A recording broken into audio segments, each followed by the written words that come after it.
احمد ندیم قاسمی، حالات زندگی۔ احمد شاہ نام، احمد ندیم قاسمی ادبی نام ہے۔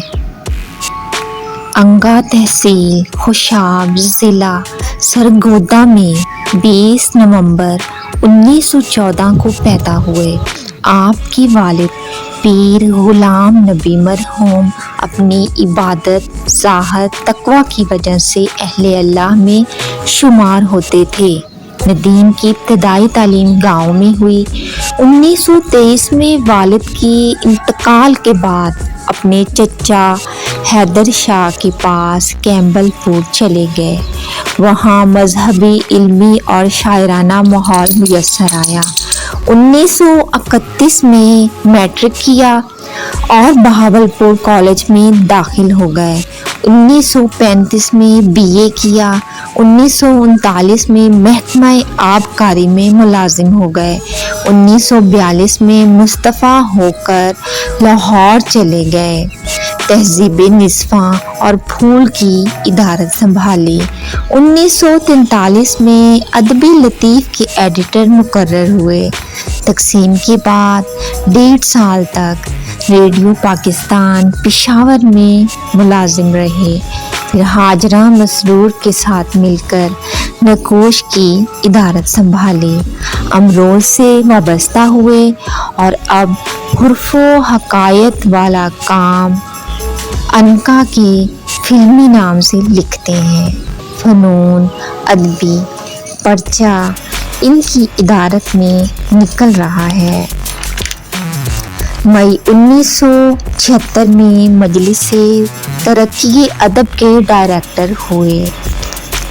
شاعری ندیم صاحب کی شاعری کا آغاز 15 برس کی عمر سے ہوا۔ کسی سے تلمیذ کا شرف حاصل نہیں، البتہ سالک اور اختر شہرانی کے رہین منت ضرور ہے۔ بقول ندیم، آج تک جو کچھ بھی میں نے لکھا ہے وہ میرا اپنا سرمایہ ہے، میری آنکھوں، میرے دل اور دماغ کا خزانہ ہے جس پر کسی دوسرے کا اثر نہیں۔ البتہ ماحول کے اثر سے انکار نہیں کیا جا سکتا۔ میں اپنی شاعری اور افسانہ نگاری کا میں خود ہی خالق ہوں۔ احمد ندیم کا غزل، نظم، کتاب، رباعی، غرض کے ہر صنف میں طبع آزمائی کی۔ ان کی کلام میں احساس، حالات کا صحیح تجزیہ، حیات انسانی کی حقیقی ترجمانی، خلوص و صداقت اور اسلوب کی پختگی ہے۔ ان خصوصیات نے مل کر ان کے کلام کو نہ صرف ایک نیا رنگ اور آہنگ دیا ہے بلکہ اسے عظیم شاعری کی ان سرحدوں کے قریب پہنچایا ہے جہاں شعر ایک ابدی حقیقت کی صورت اختیار کر لیتا ہے۔ ندیم کے 4 مجموعہ شائع ہوئے۔ پہلے 2 مجموعے جلال و جمال اور شعلہ و گل نظموں اور غزلوں پر مشتمل ہیں۔ رمجم میں قطعات ہیں۔ چوتھا مجموعہ دشت وفا ہے جس پر انہیں آدمجی انعام بھی مل چکا ہے۔ ان کی شاعری میں ایک ترقی پذیر سوسائٹی کا ذہن کارفرما نظر آتا ہے۔ وہ دور حاضر کے رجحانات کے صحیح معنوں میں علمبردار ہے اور جمع ہمتی ان کے کلام کا خاصہ ہے۔ وہ انسانیت کے دکھ درد پر آنسو ضرور بہاتے ہیں لیکن حالات سے مقابلہ کرنے اور دن پھیر دینے کا بھی حوصلہ رکھتے ہیں۔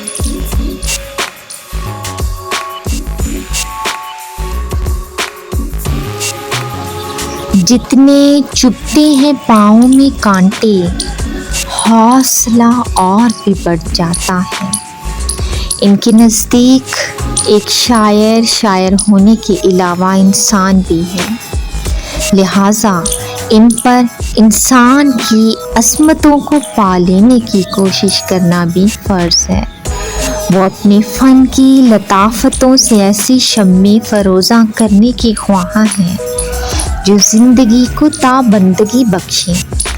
ندیم کی فطری افتاد طبع انہیں انسانیت کے دکھ درد میں شریک ہونے اور انہیں نئی سے نئی بلندیوں تک پہنچانے کی سعی میں میدان میں کھلتی نظر آتے ہیں۔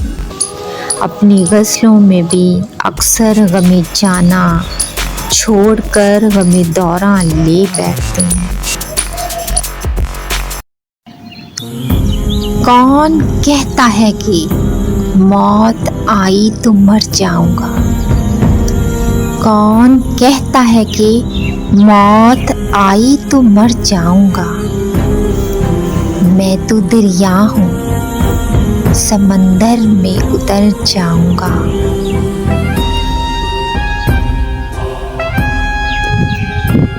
تیرا در چھوڑ کے میں اور کدھر جاؤں گا؟ گھر میں گھر جاؤں گا، صحرا میں بکھر جاؤں گا۔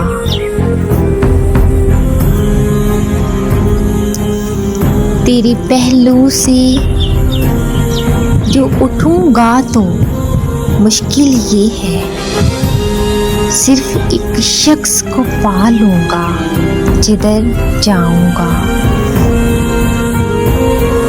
اب تیرے شہر میں آؤں گا مسافر کی طرح، سایہ ابر کی مانند گزر جاؤں گا۔